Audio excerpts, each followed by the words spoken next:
ready for football.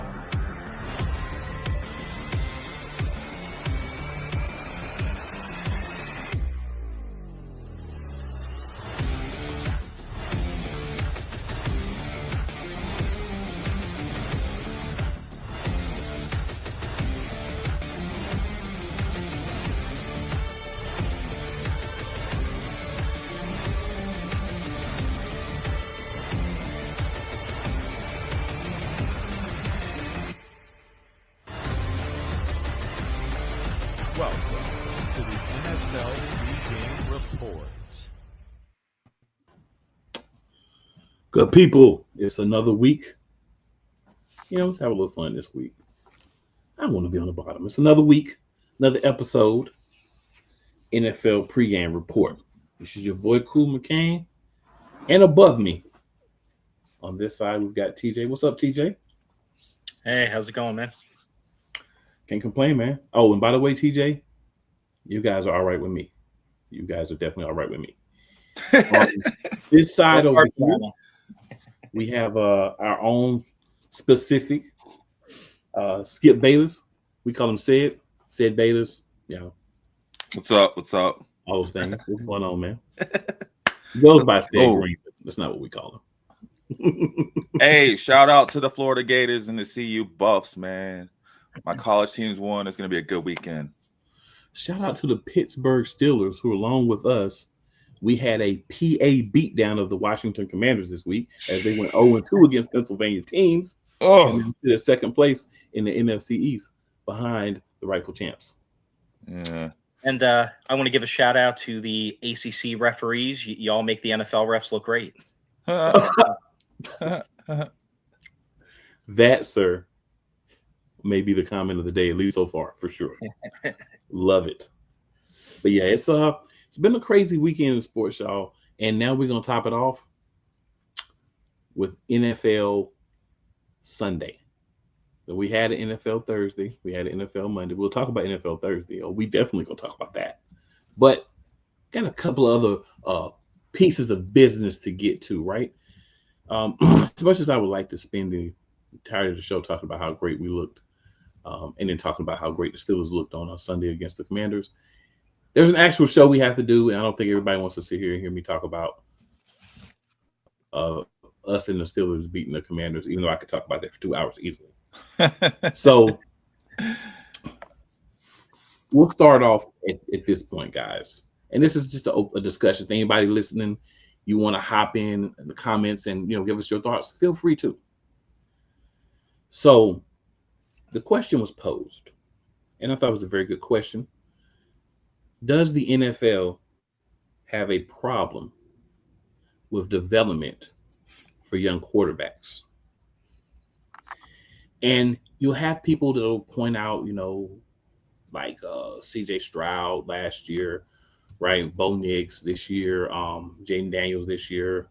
But for those quote unquote semi-success stories, because we can't really judge a player off 1 year, right? Good or bad. We can't say, oh, he's great because he had a good year. Oh, he's terrible because he had one bad year. But for every one of those, there's so many guys that we could point out, right? I'll just point out some recent ones. Mac Jones, even everybody's golden boy down in Jacksonville don't look too good. Trevor Lawrence, right? Justin Fields got moved to another team, right? So many more options that we could talk about. So many guys that haven't really, didn't develop, didn't do well, didn't have a good career, already flushed out of the league, or could possibly be on the verge of that were forced to play right away. Then you have guys like a Pat Mahomes, even a Jalen Hurts, right? And other guys that were able to sit and not have to play right away and seem to have hit the ground running a little bit more. So again, the simple question is, does the NFL have a player development problem at the quarterback position? TJ, what are your thoughts on that? I don't think they have a development problem.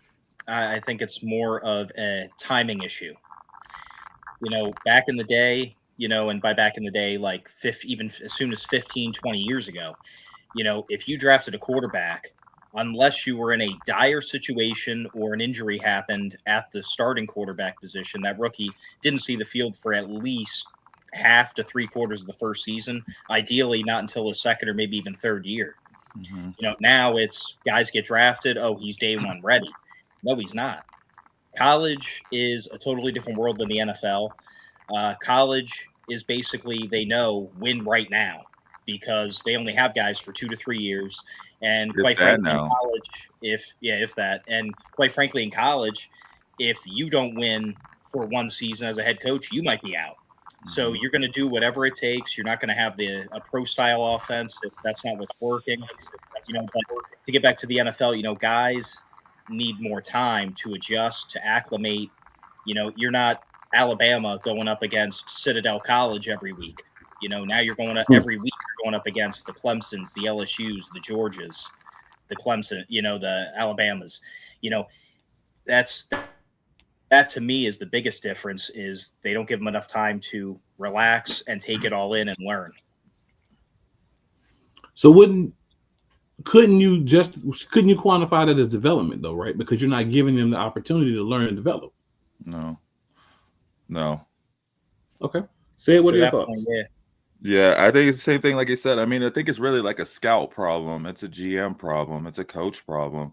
It's a win now mentality because you have to. I mean, hey, I was just watching this video this morning on the Bears that Justin sent over to me, saying how, like, the past 2 quarterbacks they've drafted has had 2 head coaches, 2 offensive coordinators in his first 2 seasons. You can't win with that. You can't. It doesn't matter who you are, but at the same time, I think it's just a win now mentality problem, because it's the NFL. It's what have you done for me lately, right? They don't care. So you better draft that quarterback and get your team right, especially if you're new. But I mean, we've seen it throughout history. Ryan Leaf, Jamarcus Russell, who everyone brings up.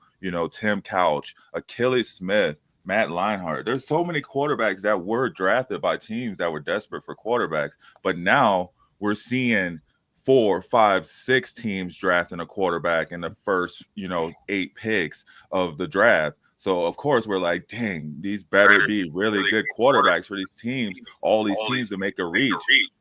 Whereas teams were like, in the past, teams were they didn't make that reach. They were like, okay, that's a 3rd round quarterback. I'm gonna wait until the 3rd round to get this quarterback, and I'm gonna build out my line. I'm gonna build out my linebackers. I'm gonna get something that I need for my team. But now it's like, hey, we gotta sell tickets. We gotta stay up with social media. We also gotta try to get wins, or we gotta make it look like we're trying to get wins. And the easiest way to do that is to say, yeah, this is our guy. We're gonna ride with this guy. And now we have this guy, so we're going forward, right? And then they try to flip it and they say, well, look at Peyton Manning's first year where he threw like 500 interceptions and we rocked with him.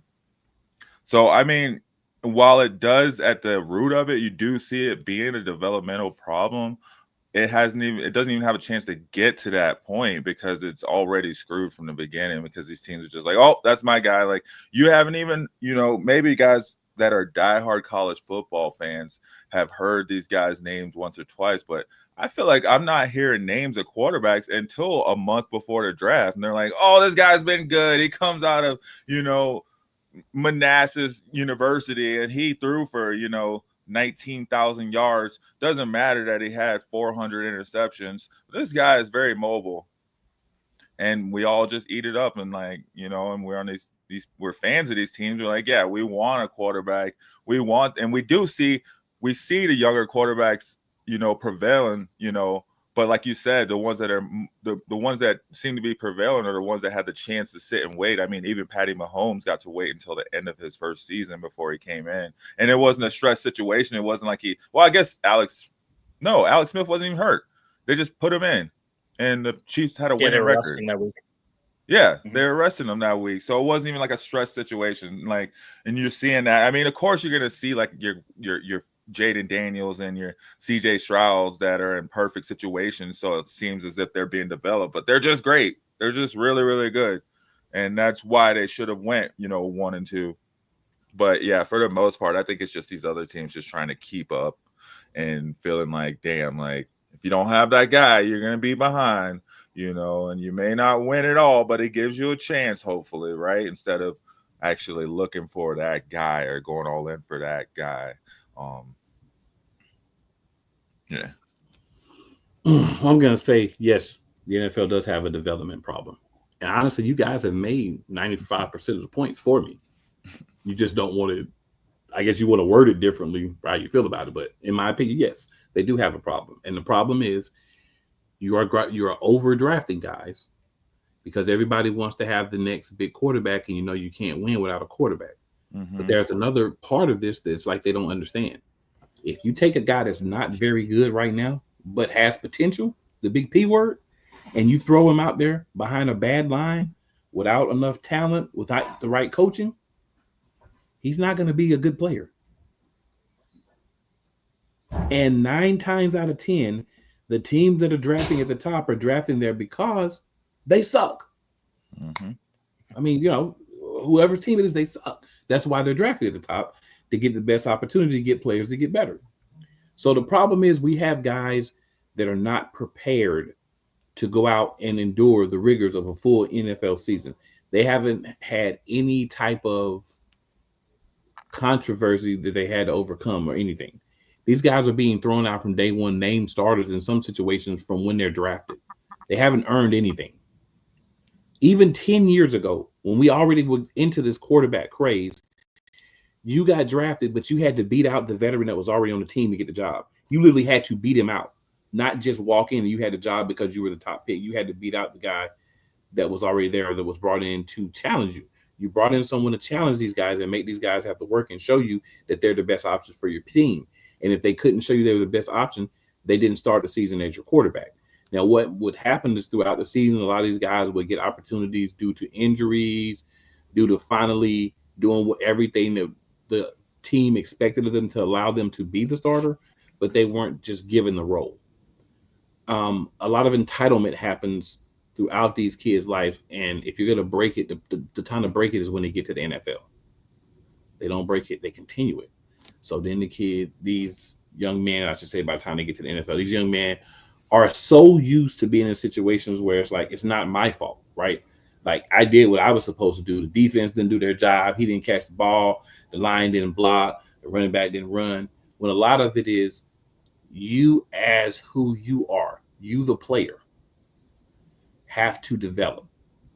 And there's not incentives built in either from a league-wide perspective to say, hey, from year 1 to year 2, if you increase your completion percentage by X, decrease your turnovers by X, increase your yards by X, these are bonuses that you can get. Things like that to make a young quarterback say, I get my salary, but if I can get better, I can get money on top of what I'm already getting. Incentives. What incentives do is it'll make a quarterback say, you know what, between year 1 and year 2, I'm going to get me a quarterback coach of my own. Because even though that might cost me $1 million, I can make $3 million in incentives. You have to understand the generation that we're working with. This is not the generation from 20 years ago, 30 years ago, 40 years ago. This generation, instant gratification. So if you want them to work, you have to give them something that they tangibly can see and can get to quickly. Also, some of these guys we can look at as a fan and say, this guy's not ready to be an NFL quarterback. Bryce Young last year.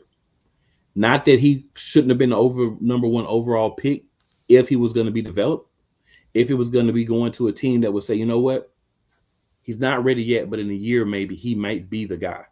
Once he settles in, once he learns how to be a pro, once he sits on the side with a headset on, learns the plays, watches the speed of the game, things start to slow down for him, and he starts to identify what's happening in the game, maybe he can be our guy in the future.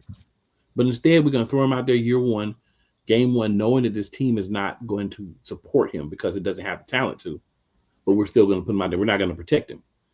Then when he doesn't succeed, what do you do in year 2? You bench him and you put in Andy Dalton. Why didn't you just put in Andy Dalton year 1 and have him have to beat out Andy Dalton or whoever was the backup last year in order to become the starter? That way, once he got into the game, he was at least better prepared. And that's why I think the NFL as a whole, all the teams are failing these young guys. You have a couple that come in. Let's talk about CJ Stroud for a minute. Great rookie year, right? Great rookie year. Had him on my bench in fantasy. He was the only quarterback I had that didn't get hurt last year. All my other quarterbacks got hurt in the 2-quarterback league. But I could depend on CJ Stroud to have a good week every week. Not so much this year. Why? Because teams are starting to adjust to what he can and can't do and make him do the things he can't do. They got that tape. If he's going to take the next step, the team is going to have to help him develop what he doesn't do well so that those things don't continue to be a problem. I'll go to my own quarterback lastly, Jalen Hurts. Jalen Hurts doesn't read the field as quick as some quarterbacks. But I'll tell you another quarterback who reads the field just as slow as him. His name is Patrick Mahomes. The difference is Mahomes is going to get rid of the ball somehow. He's not going to run 10 yards back and get sacked. He throws picks. He has incompletions. He throws the ball on the ground. He overthrows guys too. But the difference is how it's perceived. Exactly. And then Pat Mahomes had Tyreek Hill. He had, a handful of wide receivers. Travis Kelce, that he could just throw it up to these guys. And he knew Tyreek Hill was going to be down. If Tyreek Hill was running a go route, he knew Tyreek Hill was going to go. You know what I mean? If Travis Kelce was breaking off his block 5 yards down the field and cutting up in the middle, he knew Travis Kelce was going to be where he needed to be. So Pat Mahomes was able to build that confidence in his passes and his routes and his throws and grow and develop, like you say, like how you're supposed to, because they gave him a plethora of weapons. They gave him the best weapons you could give a starting quarterback. And they weren't even in need of it. Like, they weren't even in need of Pat Mahomes. You know what I mean? Like, they were a great team where they were. But they gave him that, and he had that confidence. So now, even with a lack of those receivers, Pat Mahomes still has that confidence, knowing like his throws are going to be where they need to be. He knows his part is going to be right. It's just, hey, if these guys aren't there, then they aren't there. We'll get somebody else and bring them in. So he can read he knows he's going to do what he needs to do. That's why he can do his little trick plays. He can do his behind the back, between the legs to Travis Kelce, roll on the ground, whatever it may be. You know what I mean? Whereas with these other, like Jalen Hurts, they try to give him the weapons, right? You got AJ Brown, you got Devonta Smith. So you got two excellent receivers on each side of the ball, but that's about it. Dallas Goedert is decent. But it wasn't like a situation where it's just like, hey, just go out there and be cool, right? Especially once you lost your center. Once you lost Jason Kelce, it was like, oof. All right. Cam Jurgens, we haven't all season, we haven't really heard like, oh man, the center position is lacking in Philadelphia. The point I'm making for the specific conversation though is Mahomes only makes about 2 reads. Then he'll do his little takeoff, or he'll start running to the line. Somebody will break open and he'll throw him the ball.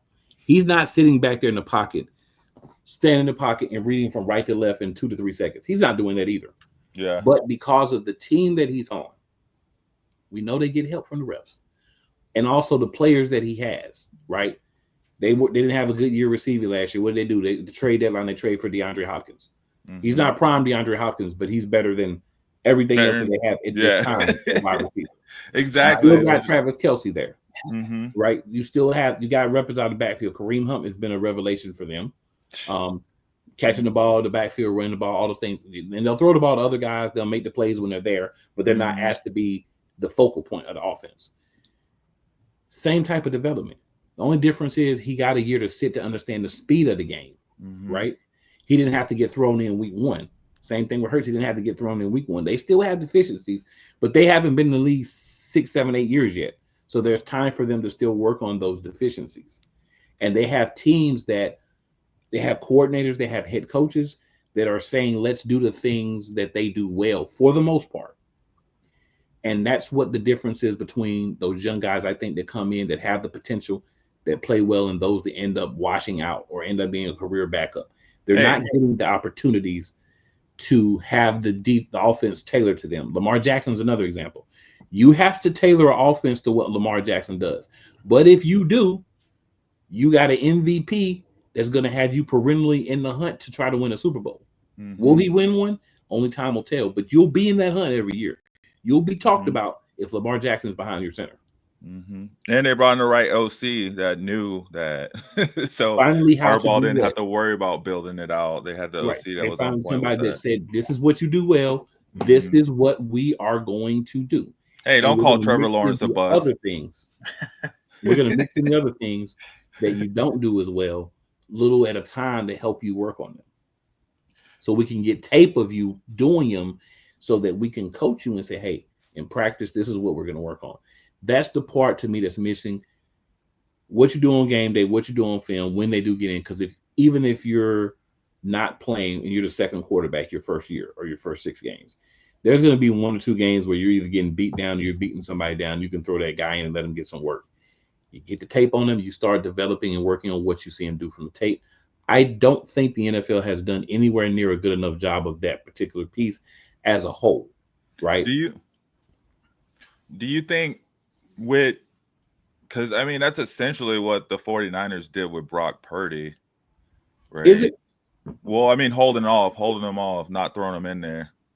Is it, or was it because they had another guy and then once he got hurt, they had to put him in? Because when Brock Purdy wasn't there to be their quarterback. Well, they had Andy Dalton in, right? And well, they had Trey Lawrence. Yeah, because they had Trey Lance, and then he got hurt. He got hurt. Andy Dalton was in. Then Andy Dalton got hurt, or Sam Darnold was it? Yeah. Well, Sam Darnold, whoever. But then they put in Brock Purdy. And then they put in Brock Purdy because they had no other choice. They drafted him to be their backup. They did so, but they still wouldn't have put him in over Trey Lance, though. Right, because they drafted him to be their backup, so they were never going to do that. Trey Lance never got to start there because of injury. Had he not got hurt, he would at least got the opportunity. I don't think he would have been any better. Yeah, they probably would have still ran with him for a little longer. But I mean, it would have wore him down. It kind of felt like a Kirk Cousins situation, though. And I mean, but still, Brock Purdy still got to wait a little bit, And then I guess, they were like, okay, well, we'll rock with you the next season. But I mean, do you think teams will still look at, because he was drafted in the 6th round? The 7th round? Yeah, so teams see that though, and they're like, yeah, we can draft a quarterback. If they're gonna go the route of letting them wait, why pick them early, right? Because, sir, let's talk about Cam Ward, Shedeur Sanders, whoever else you want to put as a top quarterback. You saying these guys went 7th round? You wouldn't get them in the 2nd round. You're not even get those guys in the 2nd round. But you have to understand it's a long-term commitment. You've got 5 years with a first-round quarterback. Mm-hmm. So if I let you sit a year, I still get 4 years to see what you can do. Right? But I mean, if you know it's your guy, if you know this is your quarterback, if you know this is the guy that's going to help your team move forward, then you're going to go all in for him. I'm not talking about like the picks 1 and 2. I'm talking about like the people that struggle and draft early and picks 4 and 5 and 6 and 7 for these quarterbacks when they have no reason looking at them, right? You think they will fall back and be like, oh yeah, maybe we could take them in the 3rd round, maybe we can take them a little later. So if you're let's say you're top 10 team and you want a quarterback. Let's say you don't draft a quarterback and you get to 15 and there's a team that doesn't have a quarterback. You think they're going to say, oh, this quarterback's sitting here who probably should have went earlier, but we're going to wait to the 3rd round to draft him. No, that's not what I mean. But they're also not going to jump up into the 4th round and trade away 2 years of first-round picks to get this guy. That's what I mean. Unless they're 100% sure that it's their guy. Like there's a lot of teams that are just bringing in guys. You can't be 100% sure for a guy that hasn't played a snap in the NFL. I think you can as a scout. I think you can kind of know what direction you want to go with your team and what type of player you should. Right. These are professional scouts. These are professional coaches. These aren't. This isn't like Bob you Warner. Get 2 years. You get 2 years. A lot of times, coaches get 2-3 years. These coaches. Yeah. So if you're going to bring in a guy in year 1 and that's the guy for that coaching staff, then you fire the coaching staff after 2 years. Guess what? You just reset that quarterback. Yep. And that's what's been happening. You can't expect him to continue on and be better when he has to have a whole new coaching staff. But if you take the first couple of years and you work on his fundamentals, reading the field, making the right throws, planting your feet, throwing correctly, all the fundamental things, if you work on all that year 1 so that he can go and play to the best of his ability in whatever system you have, that's how you help a quarterback in the NFL. What happens with these guys is what you're saying is, oh, you get drafted to this team because it's the perfect situation. It may not be the perfect situation. That's not what I'm saying. After 1 year, it may not be the guy. I'm saying let me rephrase it. A team should only go after a quarterback if they know that quarterback works for their system. But that system doesn't. It's the NFL. You shouldn't be training players. You also shouldn't be training quarterbacks in footwork. That's the thing. This is the Why shouldn't NFL. you? Why This is shouldn't you? this is professional you? football Why because this is shouldn't you? professional. These Why guys are getting shouldn't you paid train players? dollars. Do you not train wide receivers to run routes? Do you take a wide receiver to come in the league hire year a one and say, CEO, you just go do you whatever you hire do? a We're not going to CEO teach you to how to send run them to routes. training. No, So you don't. you run a business, you're going to hire a CEO and then send them to training. No. Yes, that's what you do. Has his training before Anybody you hire that him. starts your company has to learn the culture of your company and go to training. When you get a job, do you get a job and just walk out and start doing it, or do you go to training? CEO, this is not a job. Even the CEO career. has to get trained on how the No, you're drafting works. a guy for 10 to 12 years. You're not drafting a guy for drafting 1 to 2 years. No matter who who the coaching system is, they shouldn't have to train them. They shouldn't have to develop them. That's asinine. You always have to develop young players. No, you shouldn't. Not at this level. Quarterback that hasn't not been at developed. this level. This is the highest level. That's the reason of developed. no. What's the reason of college? Name one. What's the point of college? That hasn't had to be developed. Name one. Name a quarterback that hasn't had to be developed. Sid, name one.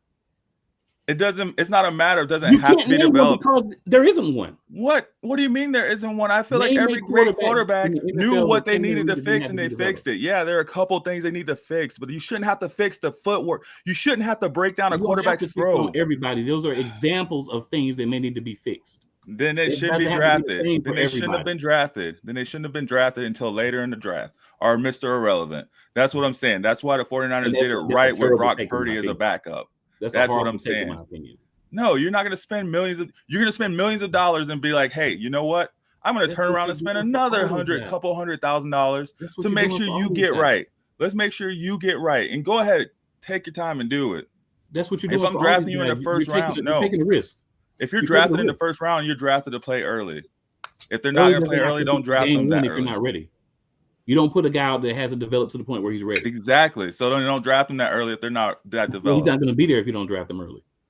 Then that's the risk you have to take.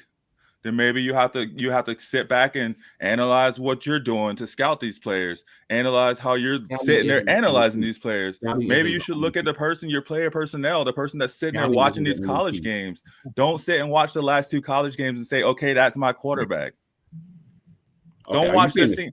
Don't watch their season before they get drafted and say, okay, that's my quarterback. Watch their entire career and know where you're coming from. And then you don't draft the Trey Lances in the first round. Then you don't draft whoever else in the first round that you're going to have to sit and develop and wait on. Yes, I'm all for a player sitting and watching because they do have to process the speed of the game. It is a different speed, but you shouldn't have to be sitting there focusing on their throwing, shortening their throwing speed. You don't have to sit there and focus. That's what they need to do. That's what the quarterback should be doing on their own. That's their work ethic, right? Right? Like that's I disagree. I completely disagree with everything you just said. You just said things out of 2 sides of your mouth. One side of your mouth. Hey, you're more like Skip Bayless than me. You go for you it. Definitely Skip Bayless today. On one side of your mouth, you're saying, "Oh, the player should have to." I'm all for a player sitting. On the other side, oh, if you draft him, you shouldn't have to sit. You shouldn't have to help him. Yeah, I'm all for players sitting when you draft them later where they should be drafted. Can I talk now? I let you talk. Yeah. Can I talk now? Go for it. Thank you. So what I said was, those are examples of things that you might have to work on. It doesn't mean you have to work on all of them. But if a player comes in and he is lacking in one of those key pieces, your job is to help him develop that. Very true. If you don't want to do that, then you should not be a trainer. You should not be a player personnel person. You should not work in the NFL. You can't go out and draft a guy and 100% say this guy is going to be great in the NFL. You can take what he's done and you can project, because you've never seen him play a snap against NFL caliber talent on an entire team. The Carolina Panthers defense will go out and demolish any college football team. Your defense will go out and demolish any. And I'm not knocking anybody's defense. I'm just pointing out different defenses that will go out and demolish. That's a top 5 defense we got, the sir. Giants they'll demolish any NFL team and demolish any team in the college football. So this is a total team of great players that you're getting at the NFL level. These kids did not face that in college, so all you can do is project off what they've done. If you want to try to throw that to, then don't scout this person and don't say that's my quarterback. I never said that. That's where you're wrong. I never said don't scout or don't draft. I said do not reach in the first round for these players. This is what I said, Cole. I said do not draft these players. They won't be there. No, you don't. They won't be there.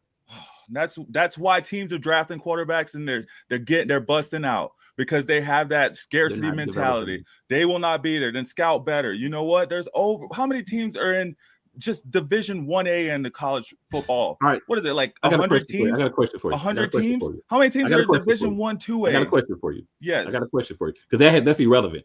I have a question for you about the actual topic, not 10 tangents. I have a question for you. Name me how many quarterbacks right now are starting in the NFL that were picked third round and after. We know Brock Purdy. Name me any other ones that you know. Russell Wilson. Any other ones that you know? When was Pat Mahomes drafted? I think he was drafted in the fourth round. Second round. So he's not one of them. So we've got 2 quarterbacks out of 32 teams that were drafted after the third round. Oh, let's see. I mean, technically, just because I can't name it off the top of my head doesn't mean it doesn't exist. Okay, but so give me a second to pull up that fucking information. Go do your research while we talk. Was Gardner Minshew counts, right? He'll be starting, right? Technically starting today, I guess. He's starting today, so he would count. He's a starting quarterback. The Dak point Prescott, that I'm making is, Kirk Cousins. So what is that? 1, 2, that's 4. 3, 4. So that's 4. So we've got 4 out of 32 teams. Now you go ahead and keep looking. Mm-hmm. The point I'm making is if a guy has all the talent and you believe he's a guy that you can develop into a top tier quarterback, that's why you go and draft him early. If you don't think you can develop him a top tier quarterback, you're not going to draft him early. But you're projecting all the time. When Patrick Mahomes came out of college, people didn't expect him to be the guy he is right now. If they did, he would have been the first overall pick. I think they did. That's why they traded away Alex Smith. But I mean, that's just how I look. You're right. You're right. Kansas City passed on him. Every team, because he was not drafted in the first round. So exactly. Every team had an opportunity to draft him and didn't. So then Kansas City saw it and they were like, okay, cool. But if they thought that highly of him, why wouldn't they draft him in the first round? Because they knew they didn't need to, because they knew every other team was focusing on those other guys. Who was it? Paxton Lynch drafted in the first round. Who were the other drafts? I'll have to pull it up, but I guarantee you the guys ahead of Patty Mahomes, there's not many of them that are still starting in the NFL. That's the point. That's what I'm saying. If you don't feel that you don't need to draft that quarterback in the first round, then don't reach and use all of those first round resources to draft the quarterback. That's all I'm saying. That's all I'm saying. He's not going to be there for you in the second round. I'm saying if you feel like you have to fix his footwork or his throwing arc or whatever it may be, something that should be super simple, then you probably shouldn't draft this quarterback in the first round. Why would it be super simple, Seb? If they're a quarterback, you're drafting a quarterback for intangibles, right? You can throw the ball and take longer than in the NFL because you have more time. Very true. Very true. But that's what I'm saying. I'm not saying that's not true. I'm not saying they're NFL ready quarterbacks. Cool. I'm saying if you feel you need to spend more resources maybe on this player, then maybe not reach for them. Maybe you can spend maybe there's other areas on your team that you can build up with those earlier picks instead of reaching for these quarterbacks. And now you force these quarterbacks in super early when they're not ready. And then you get rid of these quarterbacks super early. They go and develop on their own, and they go to 2 or 3 other teams. And then all of a sudden they're looking great. And now it's like, oh, we see why he should have been a first round pick, when realistically he should have been a 6th round pick, and he should have sat for 2 years, and he should be coming out showing what he could do. But that's what I was saying. I wasn't saying anything otherwise. I think we've been saying the same thing this whole time. I think you just got it mixed up because you think I'm saying no, these first round picks are bust. That's not what I'm saying. We haven't been saying, I didn't say anything about you saying bust. That was my example. My point is, you got these guys in the early part of the draft. You know that they have work. Put in the work. I don't care about, you shouldn't draft them early. You can't do that, though. When you draft a first-round quarterback. This guy can be your guy. Quarterback is the most important position on the team. You draft the guy and you fix him.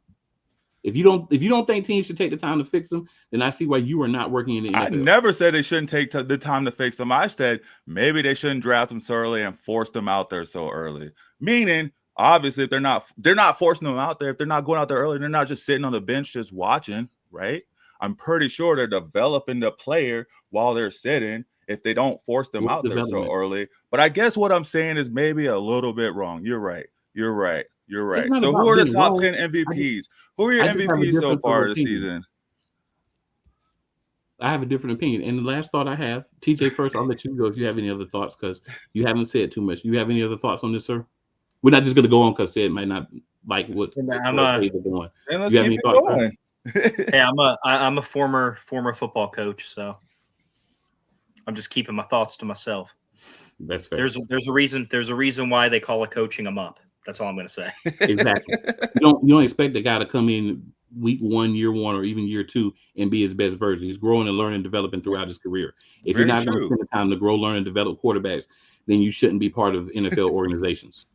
Very true, which is why so many And coaches if you understand that, which is why in so the many first people get round, fired and washed out because they're not developing these players, man. and Like, if you understand that even if you draft a guy number 1 overall, there may be things that you need to work on with that guy. oh, guys, especially that's if it's not a what I'm quarterback. saying. Cool. Listen, that's Then not what I'm saying. That's what you That need to do. they're gonna You be don't wait for the perfect. 6th round You're totally for wrong. players That's that are not gonna do obviously You not don't do what that. I'm saying, buddy. That's not what I'm saying. But You keep said that in several your times, mind. you What say I'm if you saying don't is think what I'm saying is if you know you're gonna have to put in more time with the player, maybe not draft them so early where you're forced to play them so early.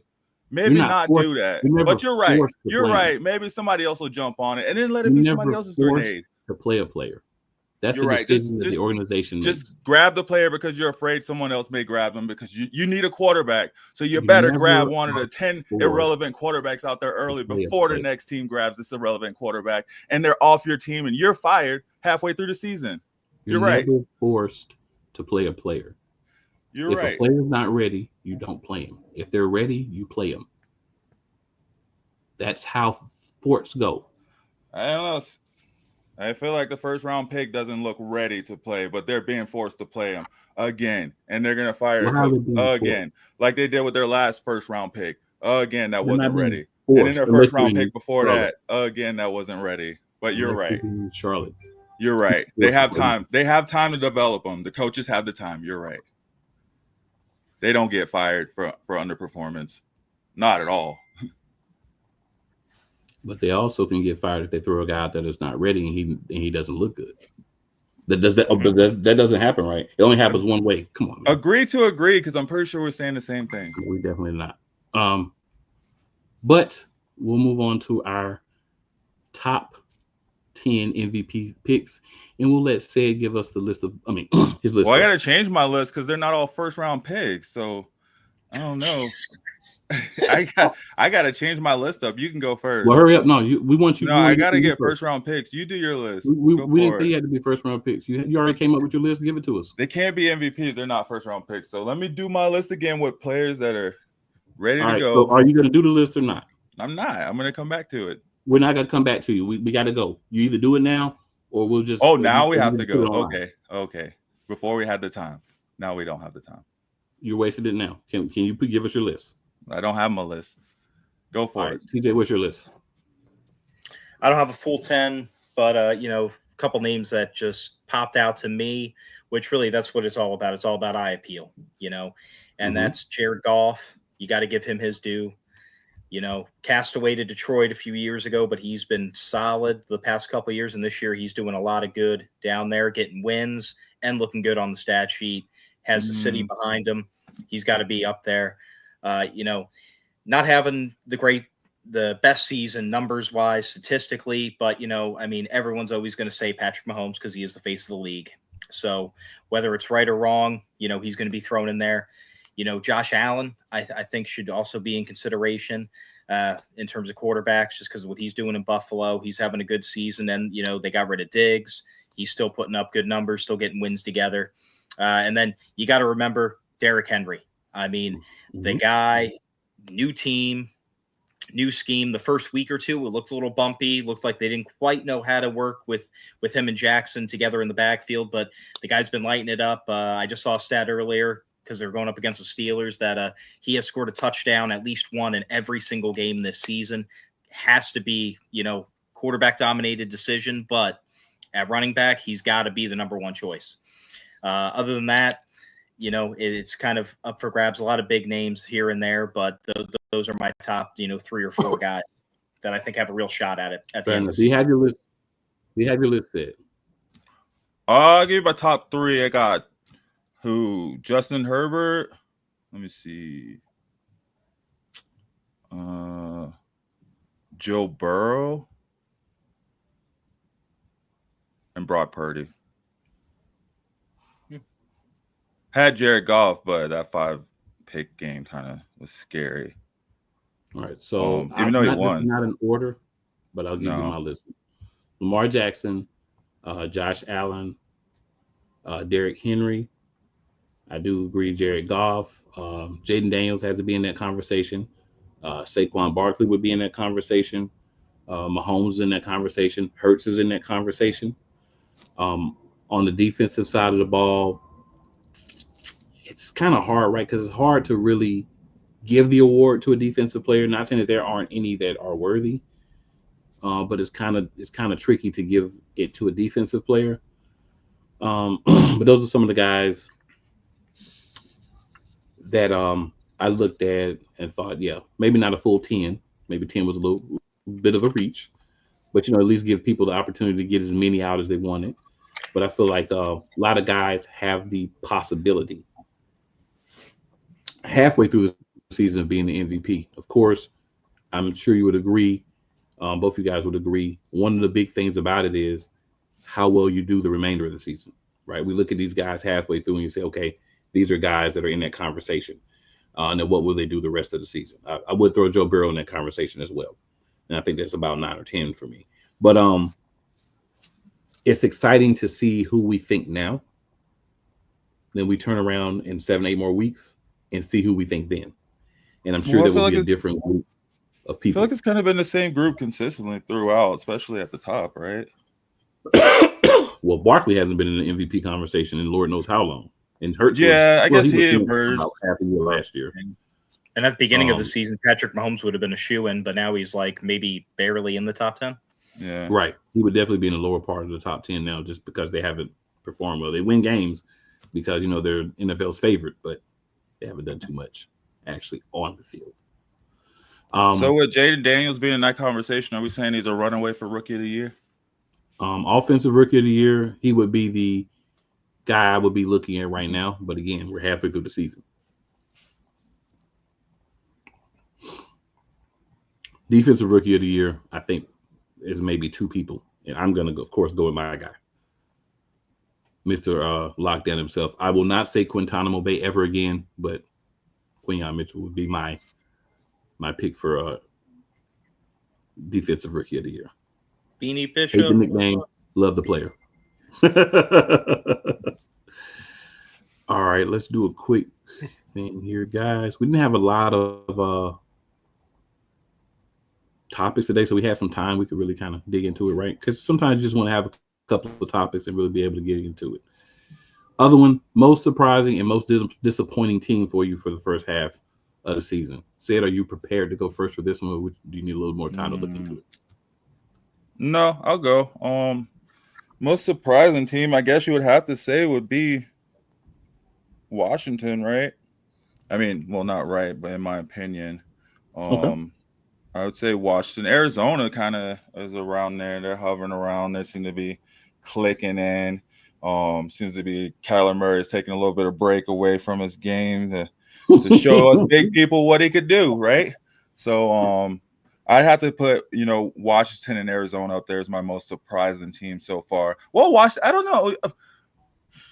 Washington only because I didn't expect them to be this good, this fast, right? Okay. I think we expected Washington to compete. They were competing, and we knew they were a quarterback away, and there were already rumblings that Jaden Daniels was better than Caleb Williams and this and that, but Chicago was going to Chicago. And it just seemed it worked out really, really well for them, and it's seeming like it is in the right direction. Now they have that hope, and once a team has hope, they can do some excellent things. So we'll see. I feel like they had that hope with RG3 as well too. So hopefully that hope continues. But that's why I have Washington up there, because it did click so fast, so well, and it's looking so great. Arizona, just because it's weird when you feel like a team is maybe like a wide receiver away from offense, especially when they've had amazing wide receivers go through that organization and it hasn't really carried them where they needed to be. But it's seeming to look like it's looking like it's really clicking over there. And it's not even Marvin Harrison Jr. It's like the other receivers. We're seeing Trey McBride go off. We're seeing I forget his name, the other receiver on the other side. But anyway, we're seeing the other receivers go off. We're seeing every one of their running backs kind of getting in, and from fantasy wise, getting in double digits. And they're leading their division right now. Of course, there were injuries across the board from those teams below them, and we're starting to see San Francisco wake up.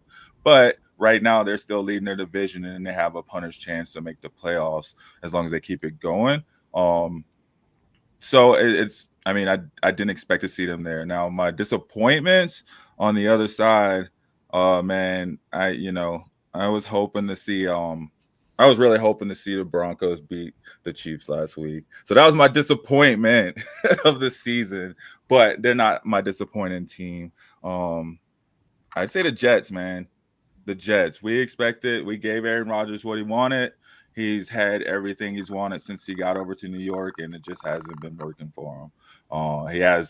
I think he has even a worse record than Zach Wilson had in his tenure as a starting quarterback at this point in time. So I'll put the Jets up there. They should have been taking advantage of kind of a injury-laden, player missing division, and they really didn't do anything. They just went backwards. So I put the Jets as my disappointment. All right, I'm going to go with my surprise team. I'm going to go with your Denver Broncos. I did not expect them to be good at all. I expected them to be a bottom team, and they have outperformed that. So that has been my surprise team as far as performance for the first part of the season. My disappointing team, I like to take shots when I can. I'm going to go to Dallas Cowboys. Are y'all still them boys? 3-6.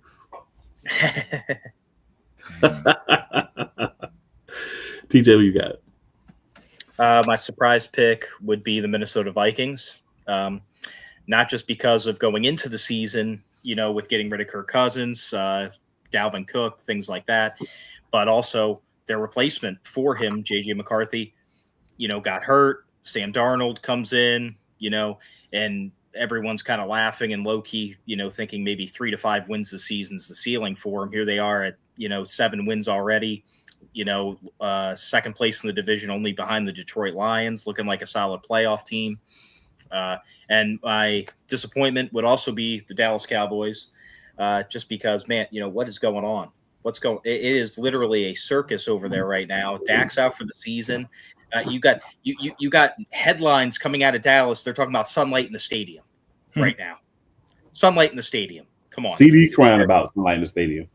Yeah, and you got Jerry Jones going off on a poor reporter because they asked him to close the blinds, and I don't know, that's a circus down there, but much to my delight too as a Steelers fan, because I hate the Cowboys. But, I'm with you on that, sir. I'm with you on that. So, I'm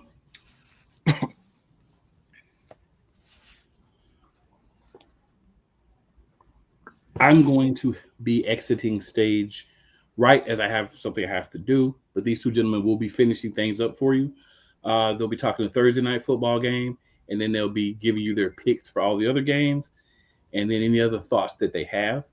I just want to quickly say Thursday night football, beat them Commanders. Looked really rocky in the first half, but we were able to kind of get into it in the second half, execute better, run the ball. We tailored more to the strengths of our quarterback, who's still developing, but can do some things very well, and they use those things better in the second half. Still improvement needed. He's been in the league long enough where a part of that does go to him as well. But I think when teams are the best, it's when you are saying, I am going to take everything that they do, and I am going to use those things while still having them do some of the things they don't do so they can get more comfortable with it. That's the crux to football as a whole to me. TJ, you're a coach, so you may be able to speak to that a little bit better than me. Never coached football, I coached basketball. But that's the thing there. Happy that the Steelers softened them up for us. I'll take it. They tenderize the meat, and we just put some seasoning on and put it on the grill. So PA teams working together, baby. But gentlemen, I appreciate y'all. Key is in the building now. So in with y'all to chop it up and finish up the show.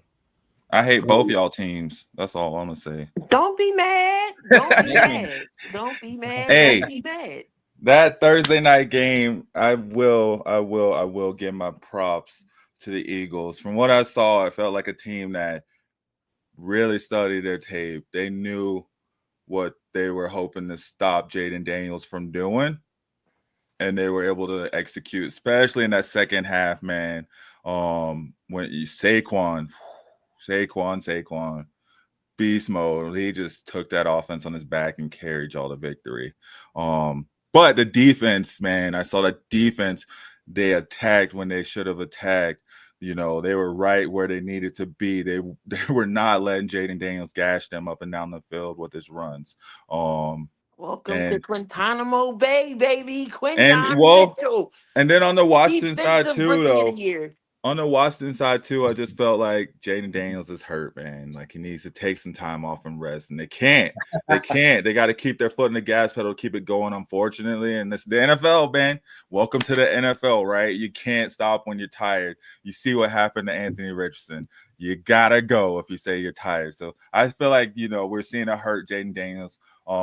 But I mean, we're also seeing a Washington team that may be lacking in weapons. You know what I mean? Maybe they had their rookie quarterback overshadowing a lot of their like ineptitudes, their inefficiencies on offense. I mean, as far as like outside, their running stable is well, their running backs are great. They have really, really great running backs who really, really benefit from an excellent Jaden Daniels. But their wide receiver room, man, I mean, outside of Scary Terry, it's like, where's everyone at? Who else do they have? Like, so I think I would like to see them get him more help. It would have been nice to see Devontae go down there, Devontae Adams down there on the other side of Scary Terry. That would have been a combo. But we just saw, the Eagles team that was really determined and focused to do what they needed to do. They knew the script, they knew what they had to do, and they went out there and they executed it to the fullest on defense for sure. And then Washington saw maybe they have a little bit more work to do. If they're preparing for the playoffs, maybe there's a couple more things they need to like sit down and get tight and get right. Maybe let Jaden Daniels rest a week, right? Maybe let him take a week off. So I don't know if they had their bye, if they have a bye coming up. I mean, they got no, I think they think they had their bye already. I think. Yeah, I feel like they did. Yeah, and it's just all, it's all divisional games and big games from here on out. So we'll see how they do, man. But it looks like the Eagles team is starting to figure out they need to run. They need to focus on their running backs. That was where they lacked in the past couple of years and what held them back. I felt like, in my opinion, but it was a good game. So where did we leave off? Did y'all do the picks and already for the week or? No, we're talking about the Thursday night game. Okay. Yeah. TJ. I mean, I think the biggest takeaway from Thursday football is, in my personal opinion, I agreed with the commentators. Guys look tired. They look kind of beat up at times, especially in the first quarter. Guys were still looking stiff, like their bodies weren't necessarily ready to, play for a whole another 60 minutes again, if just a few days apart from each other. Mm-hmm. Yeah, I think maybe the NFL should really look into, maybe instead of having Thursday night games, maybe do like Friday, or maybe have it on Saturday like they do closer to the holiday season, like we're coming up to. That way it would give guys still essentially the whole week to do it. It would also be easier for the schedule makers as well, because even if a team plays on Monday night to Saturday, it's still better than Sunday to Thursday. Mm-hmm. That's just my opinion. But it was a good game. Slow in the first half, really started to pick up scoring wise and offensively in the second half. Washington Commanders, they're a good team, but they're definitely not loving the state of Pennsylvania right now. I'm not gonna hold you. My anxiety and my blood pressure was up. Because I'm just like, oh no, what are we doing? And Jalen just didn't look right in that first half to me. But once we started the running game, and shout out to the defense because they didn't let up. Because things could have been left. Jake Elliott missing points on the board. 2 field goals and an extra point. That's 7 points right there. So But nothing. No, granted, nothing happened like a Debo Samuel situation. Nobody on the sideline trying to beat up Jake Elliott. But it overall worked. I mean, I know we're winning, but am I still a big fan of Sirianni? I'm not going to go say, oh yeah, he's the best. No, I'm still in that. As long as he's staying out of the play calling, we okay. We're good. But we gotta keep rolling. We got the who we got next? The Rams. So I mean, you can't take no team for granted. Puka Nakua, Cooper Cup is still elite. Kyron Williams still can run. Stafford still can hurt you. We just gotta keep playing proper football.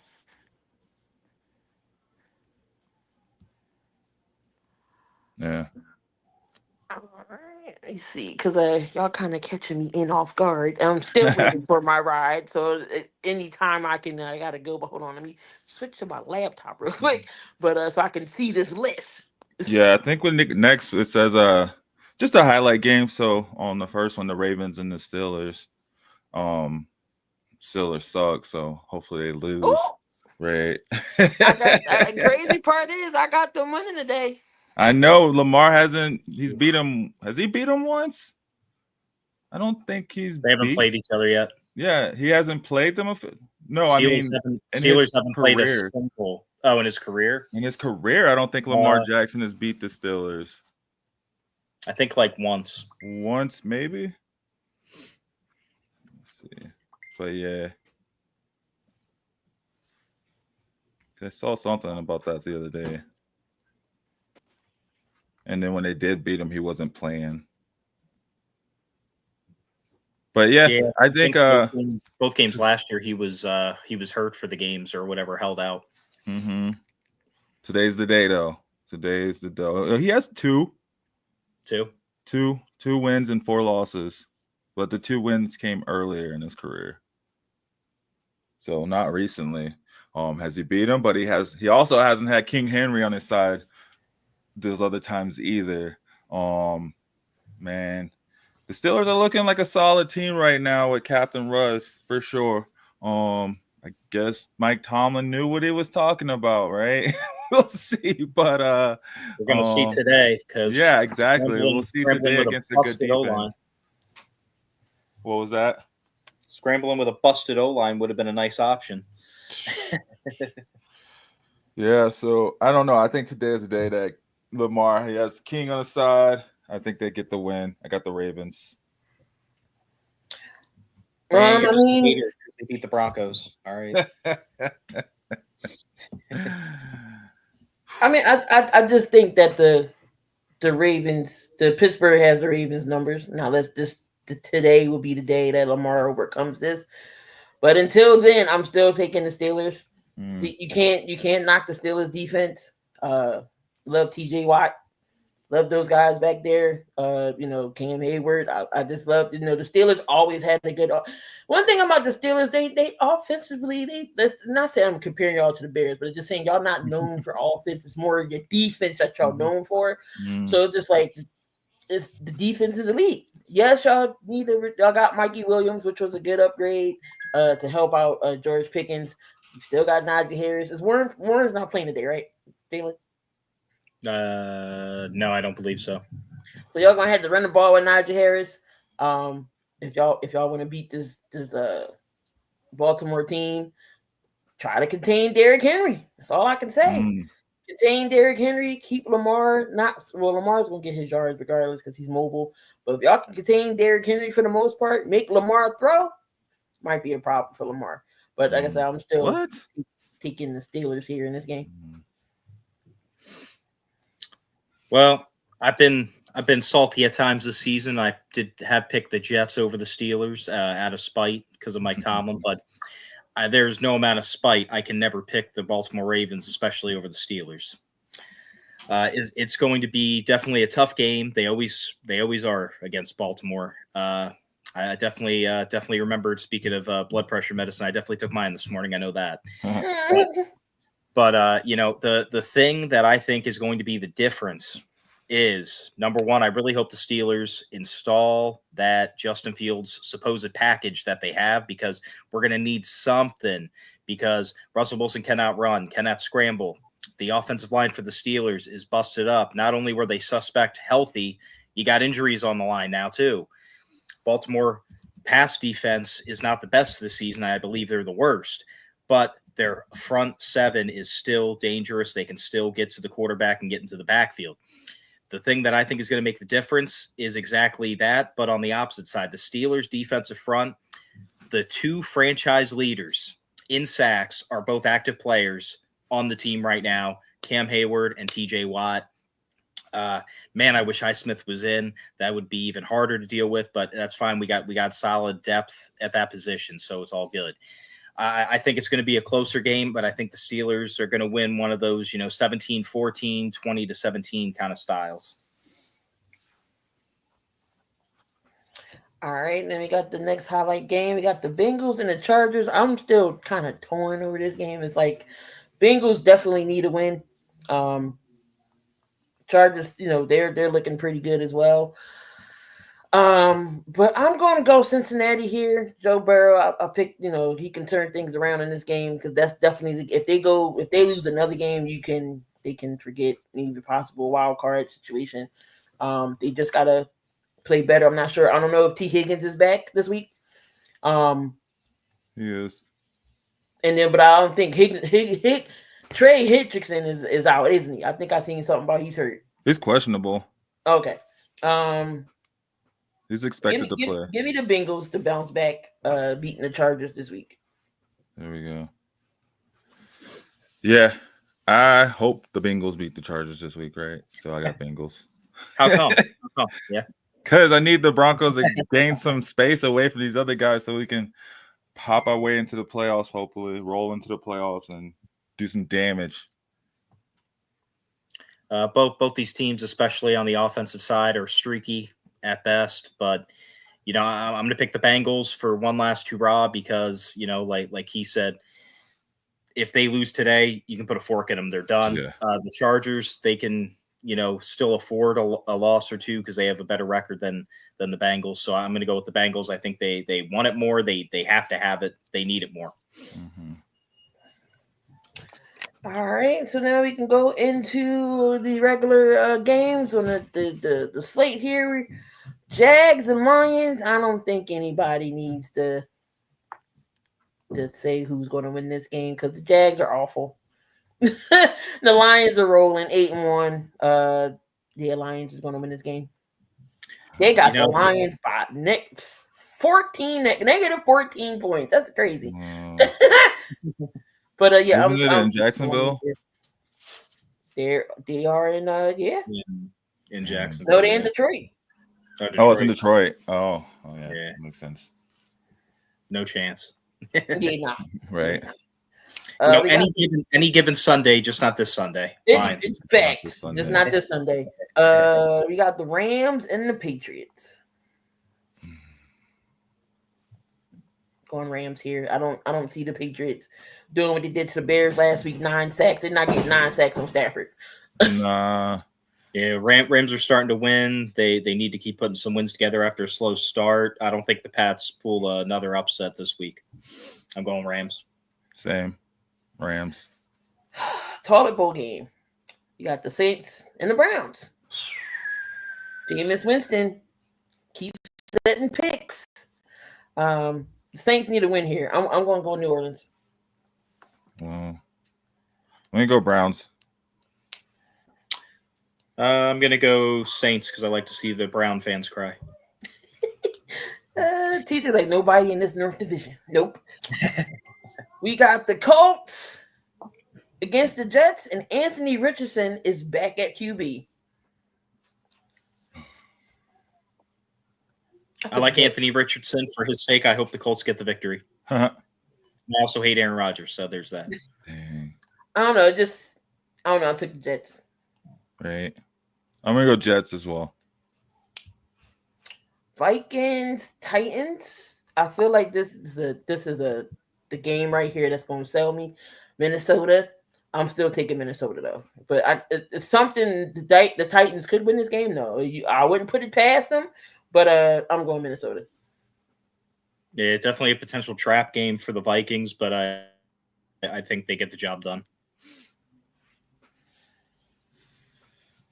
Yeah, and I know Sam Darnold was a little hurt earlier this week, but he's not on the injury report. So yeah, I'm gonna go Vikings.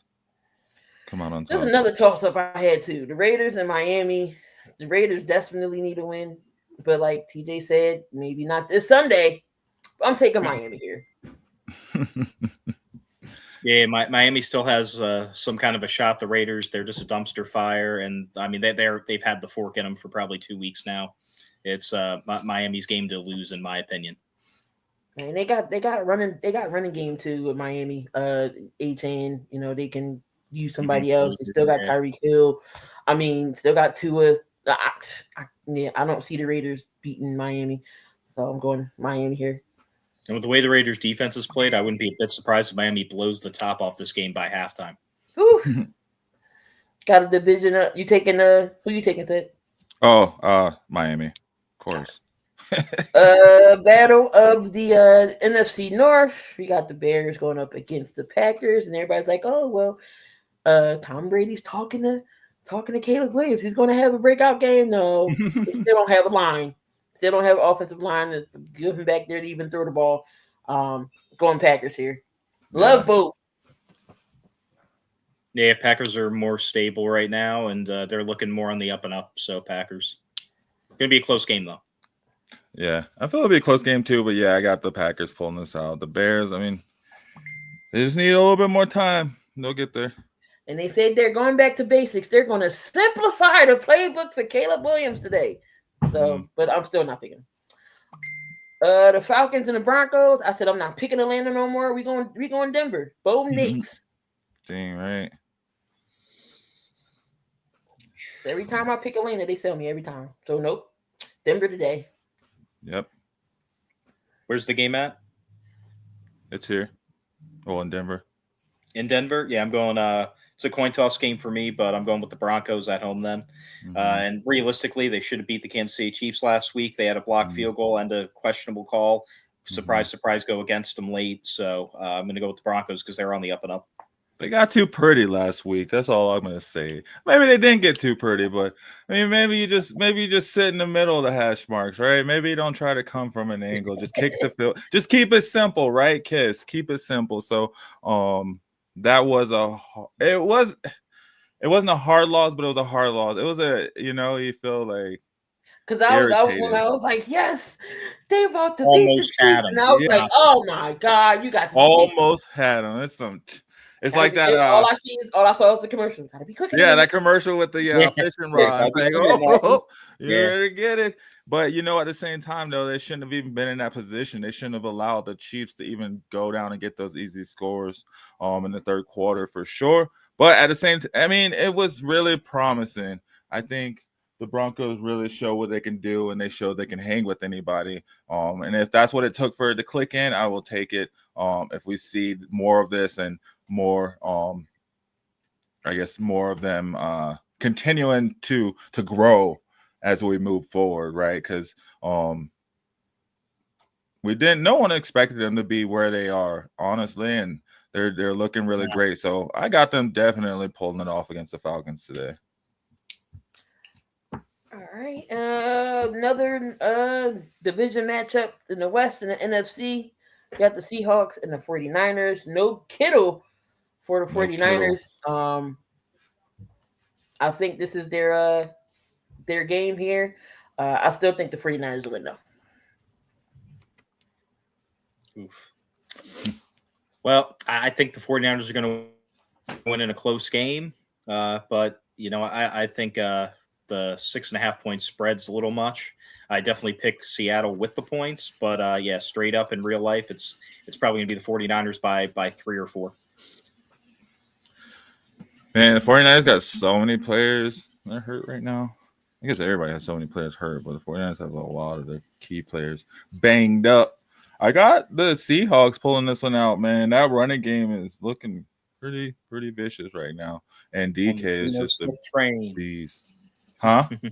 The Geno Smith train. Yeah, Geno Smith doesn't even have to do a whole lot, but he's being efficient.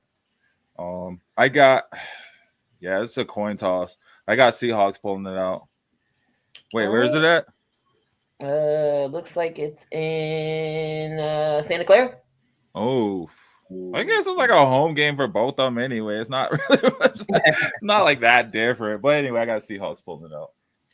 Chiefs and the Bills. I'm taking Josh Allen to beat them regular season. They can't beat them in the playoffs, but Josh Allen can beat them in the regular season, and the Chiefs will go down today, and they will 9 games in a row will end. I'm taking Josh Allen here. Mm-hmm. I think the Bills collectively right now are the better team, but until I see something different, I got to go with what's been happening. And I'm going to go with the Chiefs to win, maybe not on their own, but I'm going to go with the Chiefs to pull it out late. Yeah. I feel like if Amari Cooper plays, I think he is because Keon Coleman's still out. Keon Coleman's still out. Kincaid's out. Oh man, I'm still taking the Bills though. But yeah, because the Chiefs' offense has been really stagnant. They have not been a firepower offense, right? And the Bills have shown. I mean, Josh Allen's shown he doesn't need nobody to throw it to. He don't need nobody else to run the ball. He will score. He will score the rushing touchdowns, and he will catch the passing touchdowns himself. So, hey, and Josh Allen we trust, right? I got the Bills. And last but not least, Monday night game, we got the horrible Dallas Cowboys up against the Houston Texans, and I am taking C.J. Stroud to bounce back from this game, and beat the Cowboys. Mm-hmm. Battle of Texas. I in this game, the Cowboys, I think if they try really hard, they might only lose by like 21. So if they try really hard. I'm going to go with the Texans, whether it's Rush, whether it's Lance at quarterback, whether it's, Elliott at, predominantly trying to get back to his old days. It just ain't happening. Jerry's world is falling down, Texans. And Jerry's like, I am Texans. Nah. Well, not the blinds over that sunlight. My stadium. I mean, CeeDee Lamb's on the injury report, right? For his back. But they closed the curtains they put the curtains down for the Tyson fight. They couldn't put the curtains down last week. Right? Oh man. Hopefully Nico Collins doesn't have to deal with that sunlight. Hopefully he can get around it because Nico Collins is back. Thank God I need those points. So I got Texans all day, man. Him and CJ Stroud just about to click back up and show y'all why he was number one. All right, guys, there you have it. Another episode of the NFL Pregaming. Hopefully we answered all your questions, but I know I'm sure answered some fantasy questions for y'all. Went over the games. Hopefully if your team's playing today, hopefully they get a win today because my team already played and we won. So it's a red zone day for me. But any last thoughts before we roll out of here? Ratbirds suck. What? Even if they win today, they still suck. I don't care. Talking about the Ravens. Oh.